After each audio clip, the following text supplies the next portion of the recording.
Il n'y aura ni cure d'austérité ni matraquage fiscal, mais quand même 19,3 milliards de hausse d'impôts, à la fois pour les entreprises et pour les particuliers. Puisqu'il est prévu une hausse des recettes pour les entreprises de 13,6 milliards, notamment via la contribution exceptionnelle sur les bénéfices des grandes entreprises, qui devrait rapporter 8 milliards, et qui vise les entreprises, comme on l'avait déjà annoncé, avec un chiffre d'affaires supérieur ou égal à 1 million d'euros, donc soit environ 400 entreprises,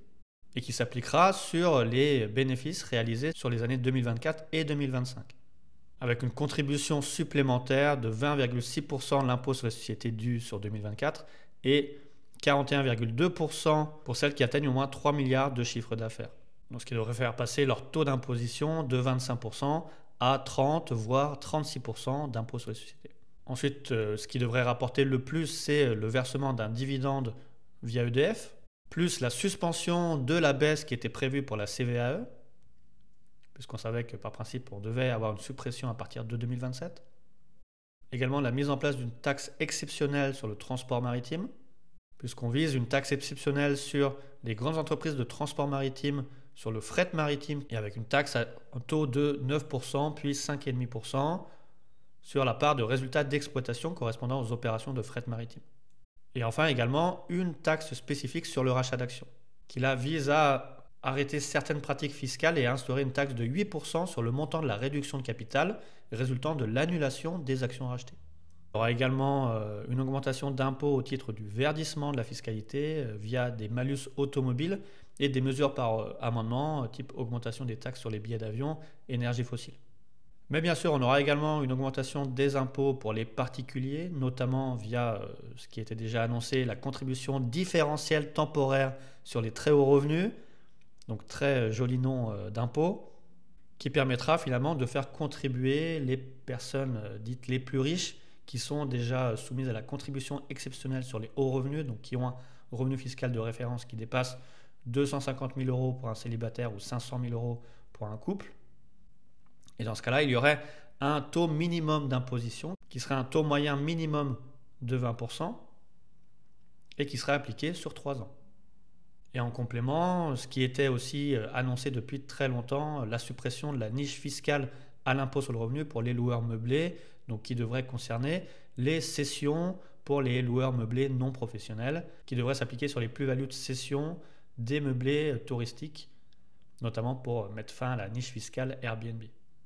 En complément, il y aura également des mesures au titre de la hausse des assises sur l'énergie et réduction de l'avantage en nature pour les véhicules thermiques. Donc le but est de poursuivre la transition écologique, mais d'adapter les tarifs d'assises en sortie du bouclier tarifaire et de renforcer le malus des émissions CO2 sur les véhicules de tourisme, tout en essayant de garantir un pouvoir d'achat pour les personnes et les ménages avec les revenus les plus faibles, et également en indexant le barème de l'impôt sur le revenu sur l'inflation hors tabac, et en garantissant un prêt à taux zéro étendu sur tout le territoire pour les primo-accédants. En complément, si on lit ce projet de loi de finances et ce rapport de presse, on voit qu'il y aura aussi un renforcement encore de la lutte contre la fraude et la fraude fiscale, notamment par le renforcement des contrôles fiscaux via l'intelligence artificielle, contre les moyens de lutte de fraude fiscale internationale et le renforcement des moyens de contrôle à la fois au sein de l'administration fiscale mais aussi au sein de Tracfin. Enfin, dernière mesure qui est là tirée du projet de loi de financement de la sécurité sociale pour 2025, qui est, comme ce qui était annoncé également, essayer de lutter contre le SMIC à vie et de réviser les allègements de charges patronales sur les bas salaires,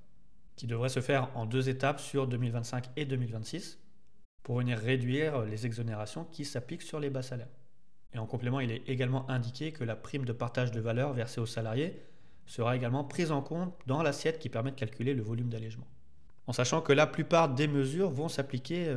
à partir de la présentation en Conseil des ministres du projet de loi de finances. Donc il faudra suivre pleinement et entièrement ce qui sera voté ensuite en amendement et ce qui sera présenté par les autres partis dans le cadre des débats devant l'Assemblée nationale ou le Sénat pour savoir quelle sera la version définitive du projet de loi de finances et notamment de savoir si certaines mesures qui ont déjà été annoncées par le nouveau Front populaire seront reprises par le gouvernement dans le projet définitif, notamment avec les mesures phares qui seraient de réinstaurer un impôt sur la fortune avec un volet climatique, de réformer l'exit tax pour empêcher peut-être ceux qui voudraient partir maintenant de France,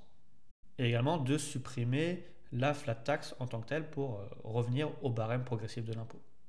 Donc affaire à suivre, abonnez-vous, likez et partagez pour suivre toute l'actualité fiscale. Merci.